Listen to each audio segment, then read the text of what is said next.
We're so programmed for things to be hard because when things are easy, we somehow feel like we're not worthy of it. Wholeness creates wholeness. When you are tuned to the station inside of you, on the radio inside of you, when you are emitting that feeling of love and overflow, it can't miss you. Cathy Heller, welcome to the She Means Business Show. Oh my gosh, I'm so excited for this conversation. And I am so grateful and so happy that you're here. I can't wait to just chat with you. Well, I love you. I love getting to see you or speak to you. Through the last 7 or 8 years since I've known you, I just think you're magnificent, like gorgeous on the inside and outside equally, and so humble and so curious and so powerful, and have helped so many people find their own power. So it's always just really fun to chat. You know what, Cathy? You have an incredible, magical way of making everyone that comes around you feel so special. It is like such a superpower. That is so kind, but you really are. And I feel like I can really just see the divinity in everybody, and especially the people that I really choose to be with. It's because I'm getting so much just being in your presence. So why would I not share that with you? So there you go. I love that. I am so excited for this conversation on so many levels. Firstly, though, I need to say congratulations to you for your book, Abundant Ever After. Wait for the tools for creating a life of prosperity and ease. And every time I read that word ease, I'm like, but we can talk all about that, because I feel like for so many of us, we were just having a little chat before this podcast. We hit record. I was like, we need to hit record now because I'm just going to ask all my questions. Because that word ease is such a powerful word, but so often I feel like we are programmed to just work hard. And when it feels easy, it's like too easy. And then we just feel like, this can't be right. I need to make it harder. And then we can't accept it. And then we feel like we're not worthy of it being easy, and we feel unaccomplished and all sorts. And it's fascinating how we do this. So I'm really excited. But congratulations. I'm so excited that I've got this book in my hands. I feel like I'm holding magic here. Oh my gosh, that's such a kind way to say it. And well, you are, I think, in a way, because it's a little piece of me. And it's also really how I kind of have come to perceive the world in a way that really is magical. And it's interesting that you just talked about ease and then you just use the word magic, because I say this, and what I'm about to say, we were just touching on, but it feels so controversial to say that, which I'm going to say, which is that life is not meant to be a struggle. It's not meant to be hard. And I look outside my window right now and I see all these beautiful greens and trees and different kinds of trees and the mountains and the sky, and nothing that I'm looking at right now is rushing. Nothing that I'm looking at feels urgency. It is being completely and totally in its beingness and in its just alignment. It is receiving the magnificence of this whole ecosystem, and it is thriving and growing and sprouting all different kinds of colors and different shades of green and different flowers and pollination. And there's a hummingbird right there. And there's little, like, just incredible details, right? And it's all happening because that is the way the universe is designed to make it happen. And think about, and I shared some of this in the book, but the part of our brain that is wired into the hard work is the part of our brain that wants to figure it out. And they did a recent study with monks, and they did fMRIs on their brains, and they found very little brain activity at all, because there's no wisdom in the brain. It's in the heart. And when you think of the ease that somebody has when they come from love, the most impressive person in the room is the most loving, and that person is the most whole, and that person makes other people feel loved. And it doesn't matter. Nobody cares what car they drove or where they went to college. The impressiveness that's impressing into the quantum field around them is their vibration. And when we set down the amygdala and the figuring it out, which tells you it has to be hard, and we move into the heart, we find there's this ease. The brain is always in lack, and the heart is always in abundance. And so that abundant feeling in our heart is available all the time. And I'll give you an amazing example of this. When I started my podcast, I did that because the act of doing it felt like it would be a fun thing to do itself, not for the outcome. You know, the soul doesn't care about trophies and outcomes and achievements. It cares about going to sleep every night and feeling like it did the assignment of showing up in its most loving form every day and being available to perceive the most magic and to connect in the most amazing ways. And then it feels fulfilled and satisfied every single day, not because it's waiting on an outcome in order to make itself feel like it's worthy of feeling good. Its job is to be itself feeling good, feeling alive and loving everything into life. And so I started the podcast because I was like, oh, not because I need 1 million downloads, but just because it felt fun to have conversations and share and whatever. And 6 months in, a friend said to me, you should go to Podcast Movement because you can collaborate and network. I'm like, okay, this is, and so I go to this conference and everyone brought business cards. And I'm like, oh, shoot, like, I didn't even think of that. I don't have business cards and I don't even know what I would do if I had them, but I don't have any of that like stuff prepared. And so I asked this woman in the lobby, like, what do you think is like the best thing that could happen if you passed out these business cards? And she's like, well, everybody here wants to meet people at Apple because if you get featured by Apple, then, you know, you'll have a big exposure to your podcast. I was like, oh, that's interesting. And I'm thinking, well, I think I'm going to leave this party because I don't feel at ease in here. Everybody was like very schmoozy and networky and trying to like get something from everyone else. And it didn't feel good.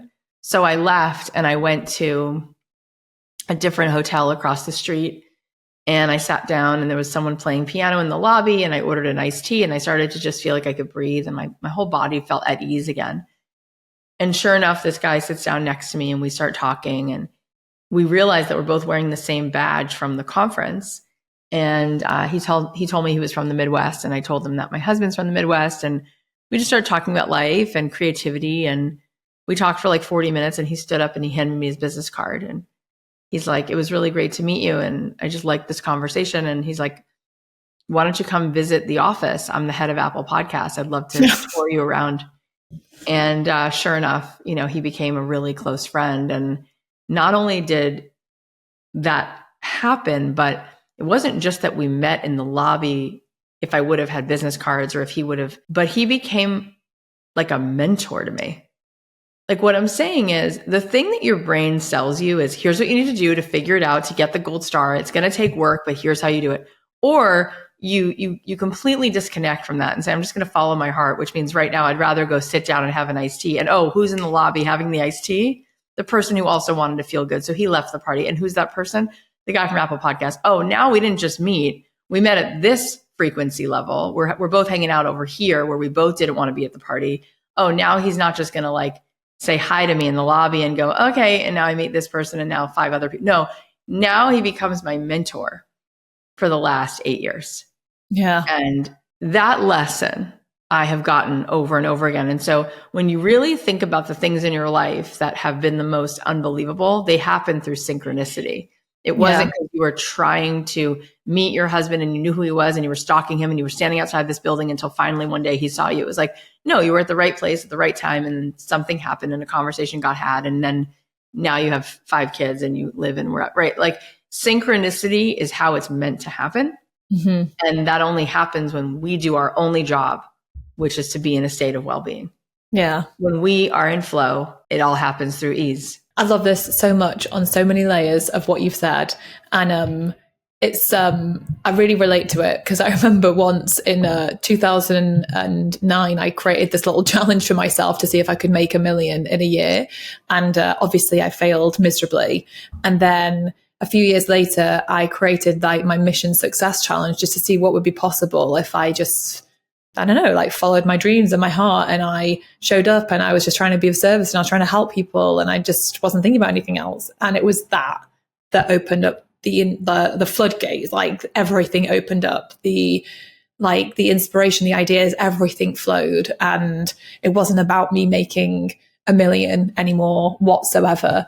It was about me just showing up and being of service. And there's two words you used when you were chatting. One was abundance and one was receiving. And I feel like this is what the theme of this podcast is going to be about, is like receiving abundance, because and I think receiving, being the receiver is a key word, because I feel like you've said, we live in this world of like, have to go and hustle. And we've got to work harder and be more and do more. And it's more and it's more and it's more. And it's like, that's the way we try life. And we get there if we get there. And it's like, we're miserable because we're so burnt out and exhausted. And that's the cycle that I think so many people find them in. And so I love this conversation around like receiving. You talk about the law of reception, which I really want to dive in with you. You talk about like radio, like the radio frequency story, which I'd love you to share, because I've heard you share this before and I really like it. But I want this episode to be about us all like, like getting our little dials and our like personal radio stations and tuning ourselves into abundance, and kind of like letting go of the stories we've told ourselves around what we're allowed to receive and what's possible, and digging into this, because this is a meaty conversation, because I do feel like I was saying before, around like, we want things to be easy, yet we're so programmed for things to be hard, because when things are easy, we somehow feel like we're not worthy of it, or it's like we think something's wrong because it's too easy. And how dare we? How dare we like let life be easy or success feel easy?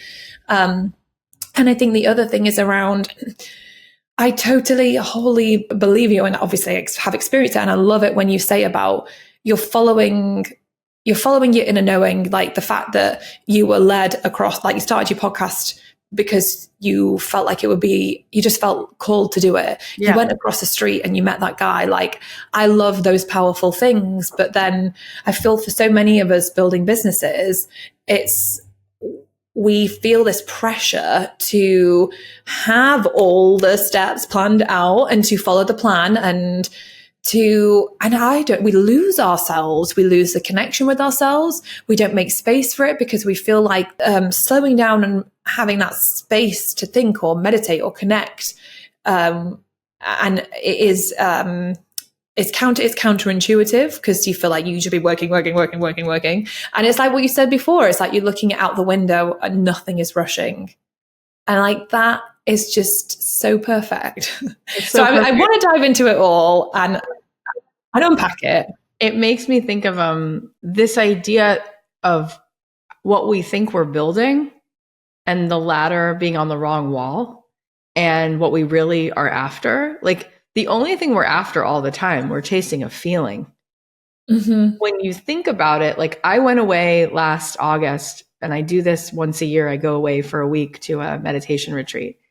And there I am sitting in Vail, Colorado on a mountain every day, the same rocks, the same view. There were no Louis Vuitton bags. There were no big achievements. I didn't post on Instagram anything big. I wasn't even on Instagram. I wasn't having big career wins. I wasn't, getting New York Times bestseller. I was literally sitting in silence on a mountain, and day after day,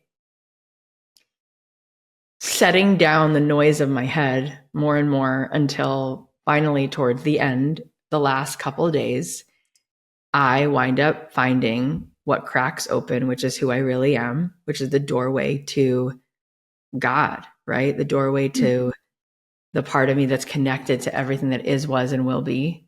And the part of me that's connected to my grandparents and my great-grandchildren in this singular moment. And the part of me that can perceive the love and magic in the universe. And then what happens is you feel like, oh, everything's always been here hidden in plain sight.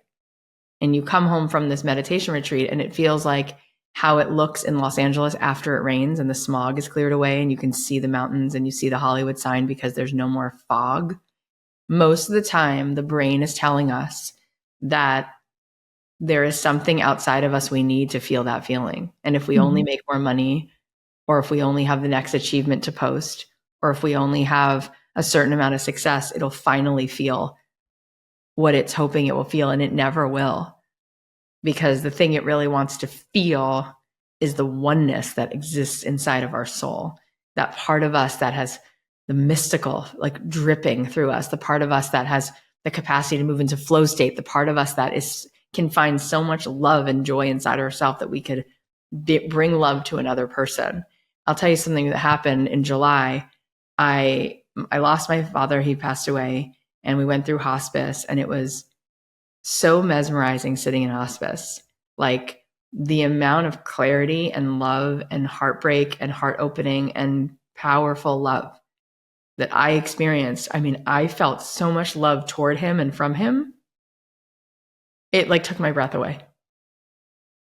And if you would have told me that sitting in the same chair for 6 days, no shower, no brushing teeth, just sitting there would be 6 of the most unbelievably magical days of my life, there's no way I would have believed that. Until you look someone in the eyes who loves you and wants you to know before the sun sets on their last breath how much they've loved you. And you are saying to that person with no filter how deeply you love them, right? Yeah. There's nothing as exquisite as that. And I sat there and thought, we've come to visit my dad and stepmom so many times, and we've filled the trip with dinner reservations and going to concerts and this and that. And like, why didn't we just sit in a room and look at each other this way for 6 days? Like this was the most, we actually lived those 6 days fully. There was no one who was pretending or acting or holding back. And it was amazing. And then we come home from that trip, and I just want to tell you about this synchronicity because it's always available all the time. And it was like a few weeks later, and my kids were finally really ready to like move into like going back into the world. So my husband's like, let's go to see a movie with them. Let's go to see Despicable Me, whatever the Despicable Me 19, 4, whatever it was. So we go to the movies. And before we go to the movies, we stop into this little sushi restaurant right nearby. And we're sitting next to this table right next to us. And I hear this couple sitting next to me. And I decided, you know what? I'm just going to love a stranger for no reason. Because it's going to make me feel like how I felt in that hospice room. Just like, I'm just going to give love. So I turned to this woman next to me and I said to her, are you guys on your first date? Because I could overhear them. And she's like, yeah. I said, can I buy you dessert? And she's like, sure. So I buy them dessert. And then she's like, let me follow you on Instagram and you can follow me and we'll stay in touch. Fine. So we leave and she texts me and she's like, that dessert was so delicious. And I said, are you going to go on a second date? And she's like, I don't know, but I want you to know something. She said, what you did tonight when you just like popped up and like bought us dessert. She said, I'm a widow. And tonight is my first date in 5 years since my husband died. And she said, when you did that for me, it was like a sign that I needed because I had been really putting this off. And I felt like my husband and God and everyone in my world was saying it's safe and you're going to fall in love again. And I said, well, that's uncanny because I just came from really being in the saddest place. And my dad died on July 3rd. And I named the date specifically. And she said, oh, my husband died on July 3rd, 5 years ago. Wow. And I sat there and thought, how many of those opportunities do we miss because we're thinking that our goal is what we're after? If we only achieve this with our business, how about just sitting next to the stranger at the sushi restaurant? You're going to just do something out of the blue for no reason and then have the most mystical experience you could possibly have. How much better does that feel than I worked really hard and I made this funnel and I put this out in my business and then it made this money and now I need to just learn from that and make more money and figure out what our ROI is. It's like, does that feel as magical and magnificent as just talking to this woman I've never spoke to since, a total stranger, but then we had this date in common that I only uncovered because I did something that has nothing to do with outcome, had nothing to do with business. It was just because, and I have that experience now literally every day, all the time, right? So the law of reception is that, okay? And what that means is that your brain wants outcomes and wants you to figure things out and wants you to go achieve things, but your soul is already whole. It is already oozing with abundance. It already feels so over the moon just to be loving and be loved in return. It doesn't want anything other than that. It's like my cat. My cat's sitting there right now looking at me. I wish he would walk over here because he's so cute. He's just in his beingness. So he's like so happy. And so he's making me feel aligned and at ease because he's so at ease. He's not proving himself. He's so joyful that it makes me feel joyful because he just is, right? That's how our soul is. And so Rabbi Aaron said to me, I went to Jerusalem after college and I was supposed to be there for 3 weeks. I stayed for 3 years. And it was because I met this amazing rabbi and his wife and their 7 children. And he started teaching me the Torah and the Kabbalah and Jewish wisdom. And I was like, oh my gosh, this is so mesmerizing. I didn't want to go back to whatever was next for me. I just was staying there in Jerusalem and enjoying it. And he said to me, everybody talks about the law of attraction, but the word Kabbalah, likabel, that word means to receive. So he said, it's even easier than attraction. It's receiving. You just have to receive what's already right in front of you immediately right here now. And he said, if you had a radio and you turned on the radio, you would hear music. Where was the music before you turned on the radio? It was in the room. You just couldn't perceive it. It was already there. So the radio just lets you receive what's already hidden in plain sight. When we are tuned to lack, everything feels like lack. When we are tuned to scarcity, everything feels like scarcity. When we're tuned to abundance in ourselves, I woke up this morning and I was like literally in tears looking as the sun was rising and the sky was like a sound and lights show. And then I got my coffee and then I was talking to my cat and then my daughter asked me to brush her hair and I was thinking about how it's just such a gift to be her mother and like brush her hair. It's always these little moments that make you feel so rich. And so I was like, oh my God, how much wonder do I get to, it's just, I'm bursting, right? And I shared with you before we got on that my book came out and we hit the USA Today bestseller list. And I called my team on Voxer chat and I was like, you guys, we manifested that so hard because we didn't want it. We didn't think we needed it. We already got everything we needed. Wholeness creates wholeness. When you are tuned to the station inside of you, on the radio inside of you, when you are emitting that feeling of love and overflow, it can't miss you. It just comes back in all the time. And, you know, when a girl goes on a date and she really, really wants to be liked, it's not going to make the date a great date. But if Zooey Deschanel goes on a date and she's like just enjoying her own energy, the guy just is all in. Wholeness attracts wholeness. And so this feeling like it's so hard is the part of us that feels separate from our heart, separate from God, separate from the oneness of all that is.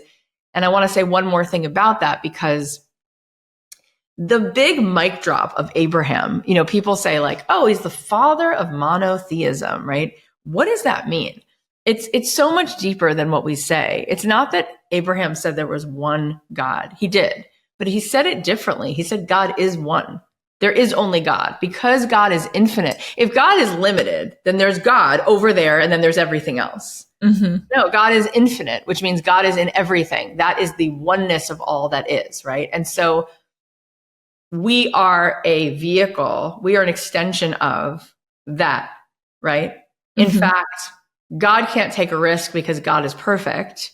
We are the aspect of God that can take a risk because we don't see the future and we can choose courage. So we are like the most awesome aspect of God, right? And like that divinity lives inside of us. And also when we surrender to it, it's like we are the light bulb and God is the light and God flows through everything, every tree, every being. And our only choice is like, are we in alignment or not, right? And so that oneness consciousness is what puts us into a place of being able to surrender, be at ease, and feel the connection that we already have to everything that is. It's all in divine order. And that's when the radio is like blasting a love song. And then your whole life, you become an amazing manifester in your life from that place. Because consciousness creates matter. Energy creates matter. Matter doesn't create anything. And when you are energetically that alive, that electric, you just become such an amazing creator in the quantum field. Yep. I love this. And it's so magical, but it's something that people struggle with so much because we have all these like limited beliefs. Like in your book, like you talk about how like we have like 70,000 thoughts a day or something. And that like, I don't know, I can't remember what it was, like 70% of them or something are negative thoughts. And that we basically end up in these like negative patterns of thinking. And because it's really interesting, because it's also in your book, you talk about, I think, where is it? I think you talk about, I love this as well, be audacious. I want you to be audacious. I want you to have the audacity to allow yourself to let in all the things that you really want. Have the audacity. Stop making yourself wrong for wanting to allow yourself to receive more. So I love that, because like we want to be audacious. We should be audacious.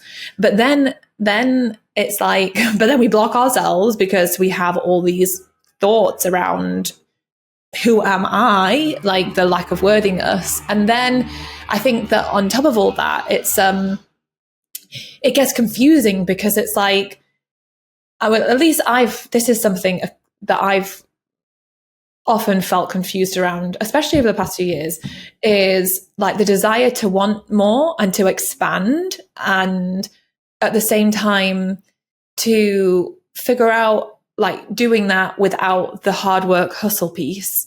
And then like, I want to be successful. I want to keep creating. I want to be financially secure and do amazing things in this world. And I think a lot of people are in that place where perhaps they're not financially where they want to be at, or they're financially struggling. And so they have that sense of scarcity and lack, and they want more. But then it's like, how do you, like, because on the one hand, it's like, we're not saying that you shouldn't, this is not us saying like you shouldn't want to be poor. Like, that's not what we're saying here.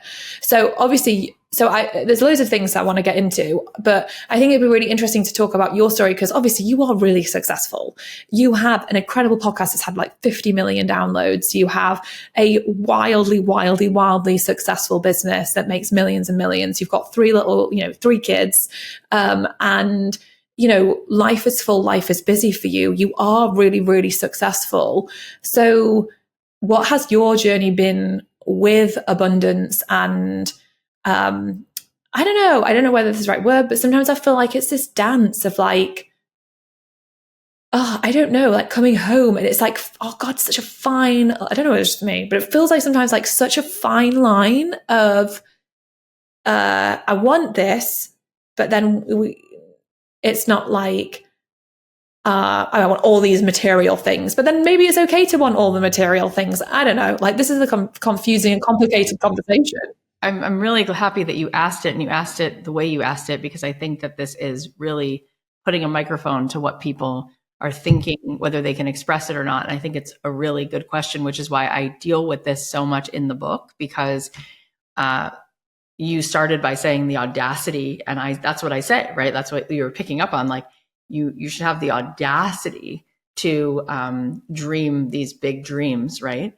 If I was holding a little plant in a little pot right here, which is how they all start, it wouldn't be something lacking in the plant that makes it want to be bigger. It's knowing of its potential.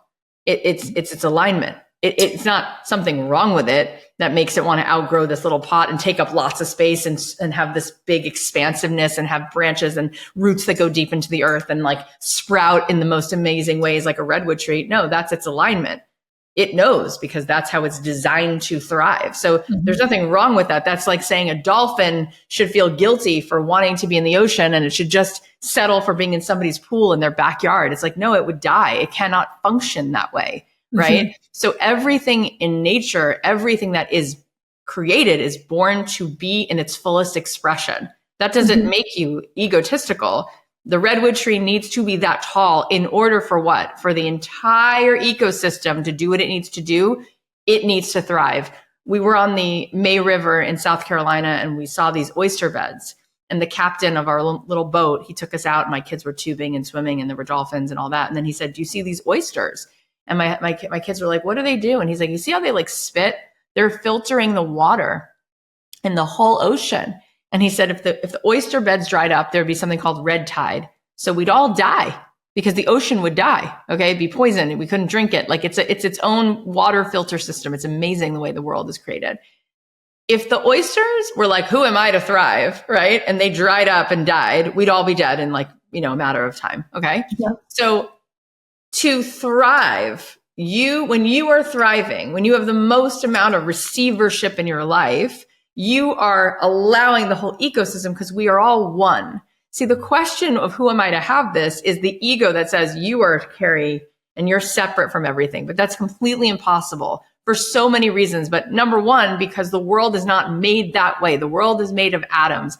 Atoms are 99% vibration and 1% particles. So 99% of the world, which is all made of atoms, is a world of these ribbons of sacred geometry. So there is no place where one wave in the ocean stops and another wave begins. It's all connected. So if I paint my own house and I redo the whole house, immediately I just gave more value to my neighbor's house instantly because we're connected, because it's all part of it, right? If I open a store on Main Street and I'm thriving, I just opened the possibility for somebody else to open a store and it will do better because I'm pouring my abundance there. In fact, if you have an ice cream store, you should open a store right next to the other ice cream store because that's how we know they all do better. Two gas stations always go up right next to each other because abundance creates abundance, right? So it's that oneness consciousness that reminds you, of course, who am I to have this? I am a piece of the whole collective. It's so important that we get this. You know, in the Talmud, it says that the first question you're asked by God when you die is to answer for every pleasure that you denied yourself. And so when we actually quiet down the amygdala, an experience, I've never done it, but I'm curious about it and I know what it does a little bit. When a person takes mushrooms, psilocybin, what psilocybin does is it quiets the amygdala, the part of you that thinks you're separate and the part of you that feels like it needs something outside of itself to feel whole because it feels lack, it feels separate from the oneness of all that is. When you're on those mushrooms, the amygdala quiets down and the serotonin is what the psilocybin does. It opens the third eye. And then what do you perceive? You perceive that you're connected to everything and you just feel blissed out of your mind. You don't feel like you need anything to change to feel whole because you feel so whole, so connected to the divine, to the trees, to the stars. In fact, while you and I sleep, whether we're aware of it or not, our bodies are so connected to the wholeness of the world. It's tracking the circadian rhythm of the sun, moon, and stars while we're sleeping. So we're so connected to the oneness. So every time you're with somebody, anyway, you don't see them, you see yourself in them, right? So when somebody's thriving in a movie and you're watching The Devil Wears Prada, you're like, you want Anne Hathaway to step into her alignment and her authenticity because you're seeing yourself in her.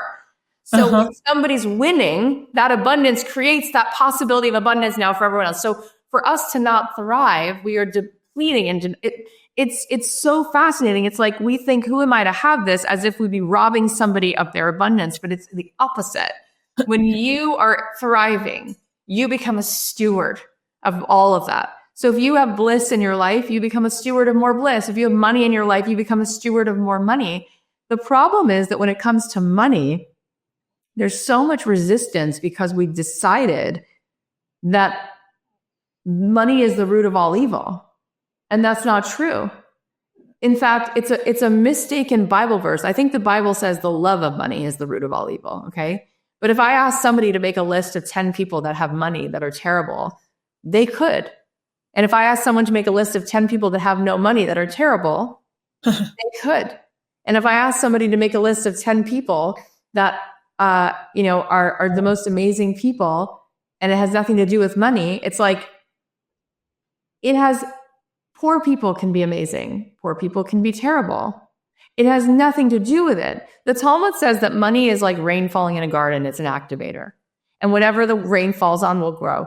So if rain falls on weeds, weeds grow. If rain falls on roses, roses grow. So if you're a person who has no integrity and you are given money, you will do more bad.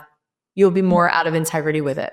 If you're a person who has integrity and you're given money, you'll do more in integrity with it. Your name will be on the bottom of a hospital. You'll help your family. You'll give beautiful things to your community, right?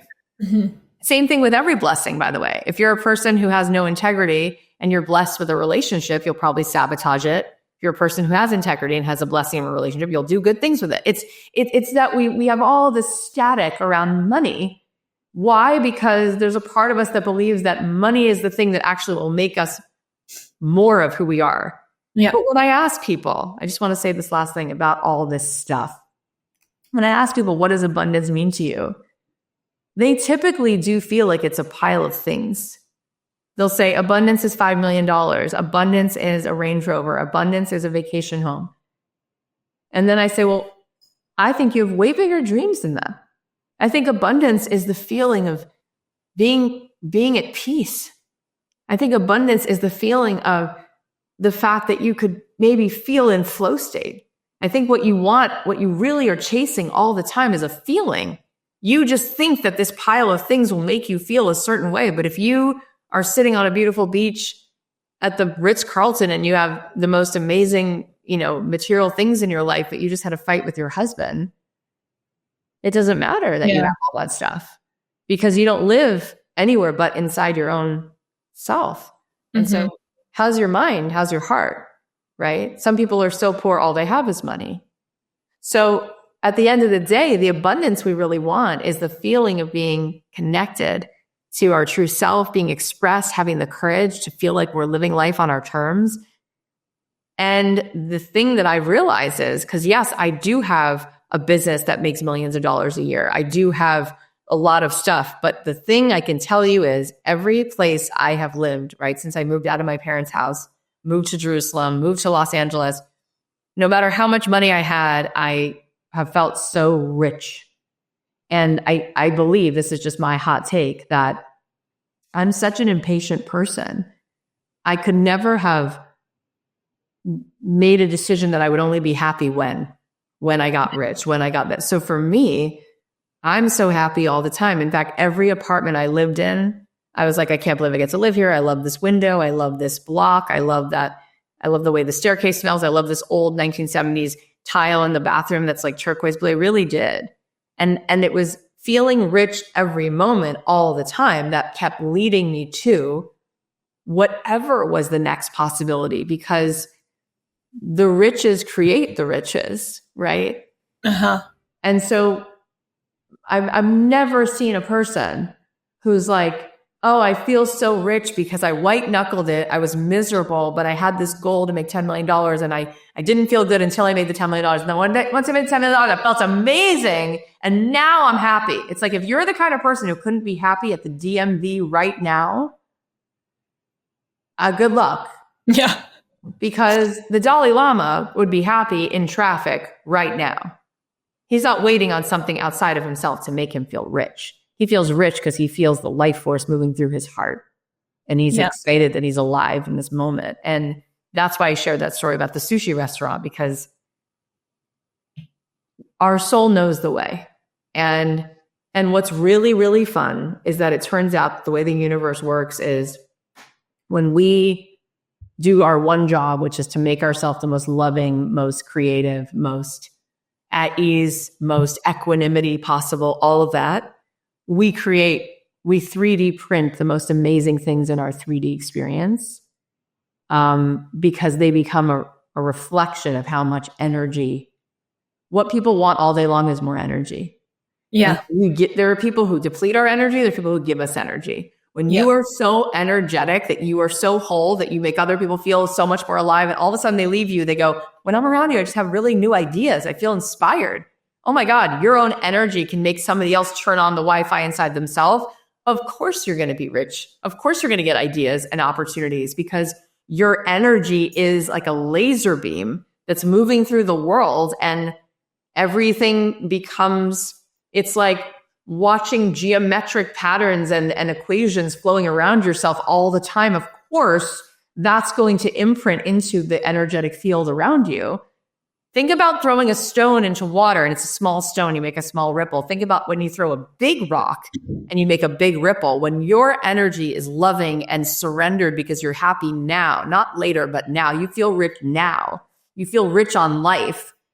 And then you start flowing and creating and ideating and working with people. Oh my God, you're going to be so wealthy because you make everybody feel wealthier and more expanded just by, you're an expander, you're an activator. So then it doesn't miss you. And meanwhile, you didn't need it to make you feel alive. You were already feeling alive. That's what actually made other people feel alive in your presence. So Carrie, whether you knew it or not, you do that for people. And I must do that for people, which is why we wound up creating wealth in our life, because it's energy that people are transacting around and transmitting to each other all day long. Yes, it is that is the energy. It's that magic. It's that, it's so intangible. But the question that has been bubbling up inside of me to ask is, because we talked about, like, obviously, well, for anyone building a business, like, a lot of the time, you know, people feel really, really stressed and they're trying to achieve stuff and they're not where they want to be. They feel like they're kind of stuck, kind of going in circles. And they obviously really want it to be easier, but then they feel like they're spinning so many plates. There's so much going on in their lives, whether they're like, they've got kids or whether they're caring for somebody and they're building their business and they maybe have a full-time job and like they feel like there's not enough hours in the day. How in that place can people find that connection back with themselves? Because I often find that this is the number one thing, or the first thing that gets sacrificed, is our connection to ourselves, because we're so busy doing the doing. We're so busy in the weeds of life that we just lose that connection and we stop listening to ourselves, and we don't make the time for it because we feel like it's not how we should be spending our time, because it's not a practical, it doesn't feel like it's a real tangible thing. It's not like building a funnel. I'm building a funnel to build my business. Like, hang on one sec, I'm just going to go and meditate. And we feel like we're wasting time and we're messing around. So like, what would your advice be to somebody who is feeling stuck in that place, in that cycle? Yeah. I mean, this morning I walked 2 miles on the Peloton, and the first 12 minutes, I'm literally just out loud talking to God, like literally out loud being like, here's what's going on in my day. Here's what's going on over Christmas. Here's what's going on with my sister. Like literally plugging into the creator of the universe. And then the next 12 minutes, I'm just like listening to what's in my heart. Like, if you ask your heart for the answers, it's amazing. It's got a lot to say. So imagine not doing that every day, and then every month, and then every year, until you've completely self-abandoned. Yeah. Listening to any of that insight. We call it insight. It comes from within. And you look for answers outside of yourself and from how much you could muscle. And then you wonder why you're exhausted. I mean, very honestly, today on the podcast, Dr. Casey Neens, she just wrote this book called Good Energy. It's like one of the biggest books in the world right now. And she was talking about food and pesticides and organic and what's killing us. And she's a doctor from Stanford who's talking about what really makes us healthy. And in the end, she said, if we don't start resting more, it's literally going to cost us humanity, because we can't function. There's nothing in our cells, the mitochondria, the bioluminescence of our actual cellular biology must have rest. Yeah. And so you think about what's happening in the world, all these diseases. She said cancer and every disease mostly is an itis. It's inflammation. Inflammation is being caused by cortisol. Cortisol is addictive and it creates inflammation in the body, which creates disease. And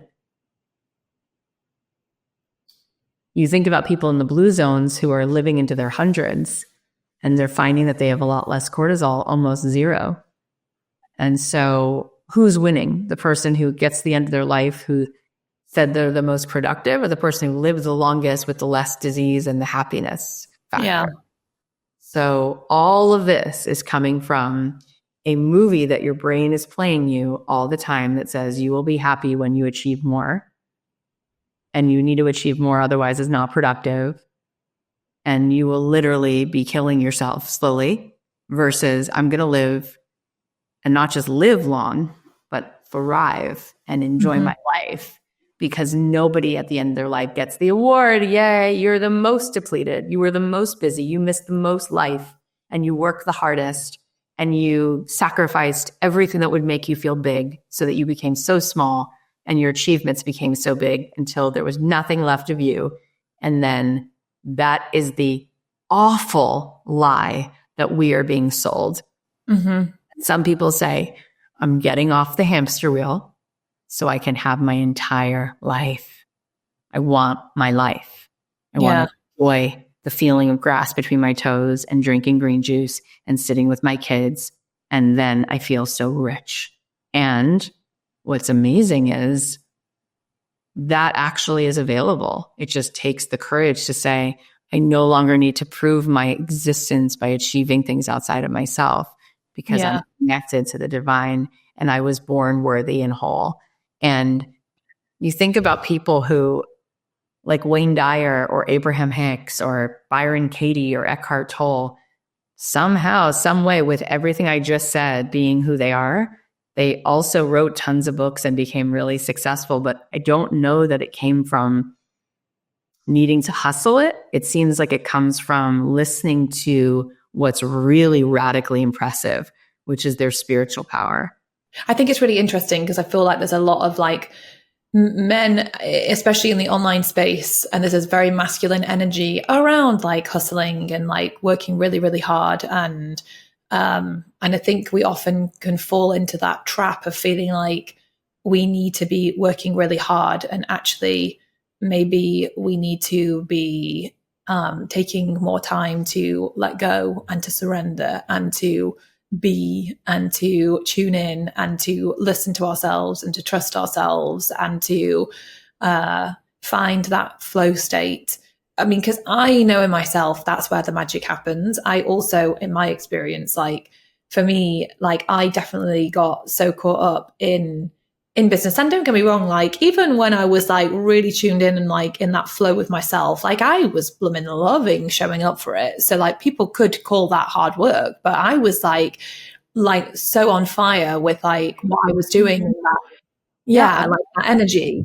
But I think that as well for my, I reached a point where, especially like when I had kids, and then it was like, I wanted to be there for them. And then it was like, get up, go, go, go, go, go. And I found like no space for myself. Even like when we would go away all together as a family, like it wasn't relaxing because it's like running around after two kids. And while it was amazing and I loved it, there was no space for like me to tune in with me and to just, there was probably space, but I wasn't like making any space for it. And the impact of that was so huge on my like whole nervous system. It really impacted me, and it took me a really long time to recognize what was happening and like how burnt out I was, and also how much I chipped away at myself and my own truth, because I'd been showing up just so out of integrity and out of alignment with who I am, and so disconnected from myself. And stopping and letting go and being like, I'm going to stop doing all these things that we are told we should do. Show up, just keep working hard. We work hard, like be following the logical, practical steps, and like surrendering that. Like it does take so much courage. But I 100% know that is also where the big magic happens, is in that place. Yeah, I mean, all we're chasing is a feeling. And so it's like the shortest way to the feeling is to give it to yourself right now, as opposed to saying, I'll only have this feeling once I achieve all this stuff. Well, you could just feel that peacefulness right now. Yeah. There's this Buddhist proverb about these ghosts with the insatiable bellies, and all they feel is craving, and they never, ever, ever feel the feeling of satisfied. And that in Buddhism is considered hell, that you just constantly need the next thing. And I think our culture created that. Mm-hmm. And so people just constantly are addicted to moving the goalposts so that they're unsatisfied again. And the more unsatisfied they are, the more driven they are. And then the more driven they are, they feel like they're doing what's right to work harder. And then they don't ever feel satisfied. And then they move the goalposts again. Yeah. Versus, what does it feel like to take in the good and be like, wow, this moment right now on a Tuesday in my life is perfection. Mm-hmm. And looking at the sun pouring through the trees, I'm so grateful to be alive. Yeah. And it's like, how often do we feel the feeling of like, wow, life is beyond satisfying. It's beautiful. Yeah. And mesmerizing. And like, when we tune into that, we'll see it. If we tune into achieving, we'll see that. So it's a gift we give ourselves to get off the ride. And for me, when we surrender the outcome, that's usually when the outcome happens. Yeah, so true. That happened to my book, actually. I wanted to write a book for ages. And I always wrote it down as a goal every year and then never made it happen. And I got so fed up of not reaching that goal that I decided one year I wasn't going to put it on my goal list. I was going to let it go. And then Hay House got in touch with me that February and like, we've been following you for a while now. Would you be interested in writing a book? And I was like, what? It's just so crazy the way the universe works. Surrender is always the answer to manifestation, because surrender means I don't need anything outside of me to feel whole. And it's the wholeness that creates in the 3D. You know, energy creates matter, literally. DNA created each of us. We are the 3D printing of a code of energy called DNA. When our energy moves through as something whole and alive and in love with life, it 3D prints the most incredible opportunities and blessings, and it comes from wholeness.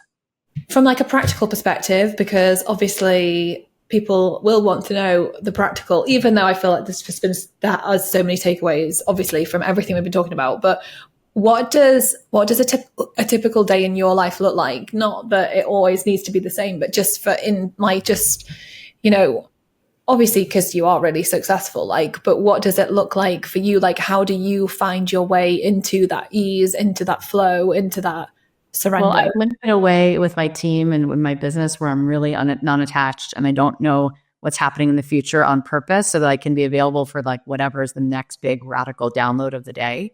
So that's very intentional, is like living in the moment. And then my podcasts are in the moment. I'm not scripting them. My classes, I don't come prepared. I come prepared to just like drop in and like be with people fully present. And I think that's what makes people find them interesting. And what I'm going to say feels alive and expressed. And I'm totally, fully giving myself over to, I'm not filtering myself, right? So that being in the moment is a strategy, right? Number one, which seems to work really well for me and makes me feel also it's more fun. I then enjoy every day and I'm available to totally burn things down and totally create new things. And I think that's what makes life exciting and fun. And also every single morning, the same way that I select what I'm going to wear, I select how I'm going to feel. And I decide like, what would ease feel like? What would synchronicity feel like? What would joy feel like? There's magic everywhere. I want to be available to see it.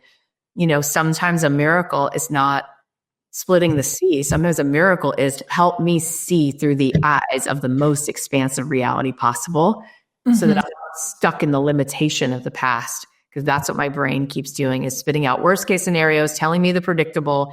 Do you want probability, which is where the brain lives, or possibility, which is where the heart lives? It's like, I want the most infinite, amazing possibility. So choosing how you want to feel every day is a great idea. And you know, I watch my thoughts and just find them curious, like a snow globe. I'm like, oh, that's really interesting.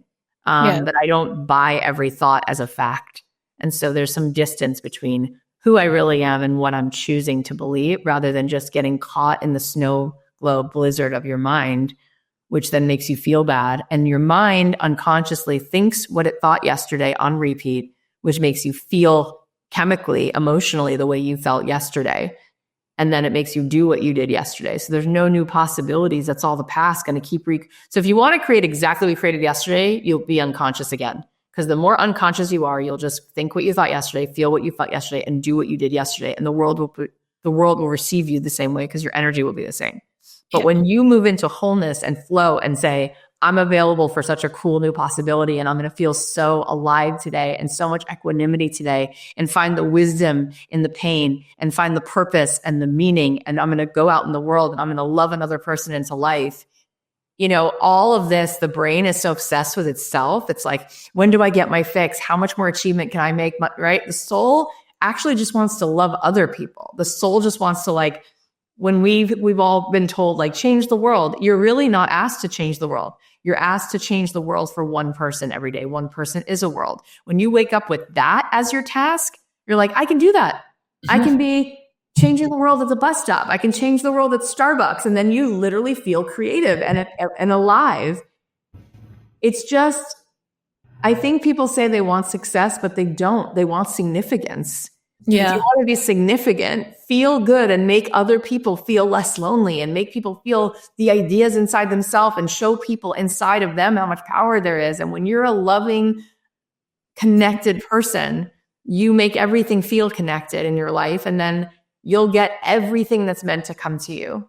Yeah. So that is kind of how I start and live through every day. And it seems to just be fun the whole time and meaningful and magical. And even the hard things become invitations to reveal the light. Right. And so, there's just there's such a gift in a wider perspective and in a change of how we see what is rather than the way our mind tells us a story. And it's exhausting in there. Yeah.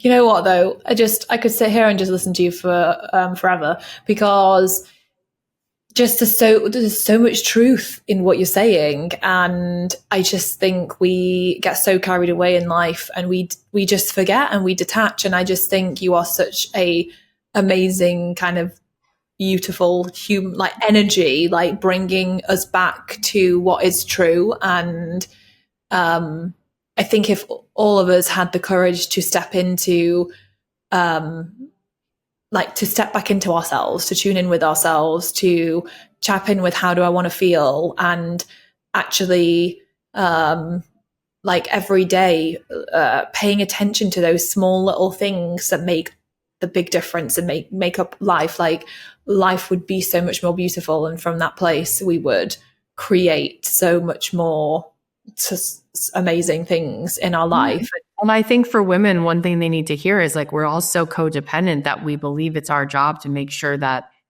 we are depleted, and we've stopped fulfilling and receiving. And so 2 years ago, I started taking like a bath in the middle of the day to just quiet everything, but really taking full good care of myself, which is the best gift I give my 3 daughters, is to see me feeling alive. And we don't have the audacity to ask for reciprocity from life.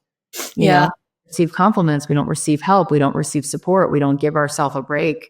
We put so much pressure on ourselves. It's like no one says you have to ski a black diamond every day. Yeah. So the more that we start to give ourselves permission to put the oxygen mask on, we make other people feel that they could take a breath. And then we can ask for more help in our marriage. We can ask for more help from our friends and family, and they're so happy to give it to us. Yeah. And it's like, we've made it so much harder than it needs to be in so many ways. Yeah. So often it's like, there's no amount of building your business that's going to fix the fact that you are completely and totally depleted, because all you do is overfunction for everyone in your life. Mm-hmm. And it's just more of the same. Yeah. It'll never free you unless you just free yourself first. So, I think we have to step back and then right size everything in our life to really feel good. Yeah.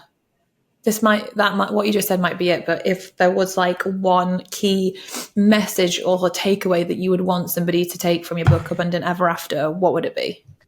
You know, I say at the very beginning of the book what my rabbi said to me, that we're not a body because we're no body. We're not bodies. We're a soul. We're someone. We're some of the one. We're each a masterpiece, a piece of the master. And we don't have to earn love. Love is not earnable. Love is grace. And so when we let that in, we realize it's always been there, wanting to be let in. And then we give it to other people. And then we don't have to work so hard to prove our existence and be worthy. We just receive love, and it's right there. And if we just close our eyes and take a breath at any moment and ask our heart, what do we need to remember? What do we need to know? It'll say you're enough. It'll say it every time. Slow down, get out of your mind, come back into your heart. Walk slower, take care of yourself, delight, find awe, take a beauty bath, walk around the block, see the beauty around you, and enjoy how easy it actually gets to be to not have to earn love. Love is already here. Love is not earnable. That's business. That's not love. Yeah. Love that. It's amazing. We all need to step into that and do more of that. So, that came out in the wrong way, wasn't it? Because do more of that just sounds like... I know exactly what you mean. But yeah, that is like, we need to, have the audacity to give ourselves that gift. And receive. Yeah. Yes. And to receive.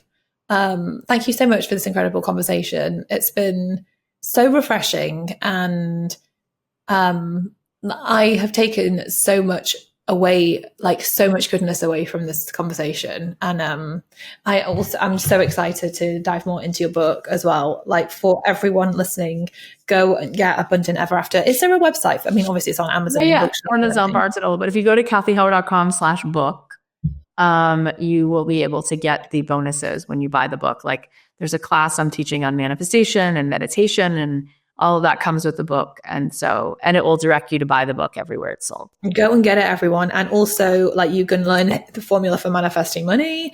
And I love this as well. I bookmarked this: 90% energy, 10% action, and about how aligning yourself with abundance requires 90% high frequency energy and 10% right action. That's so bloody true.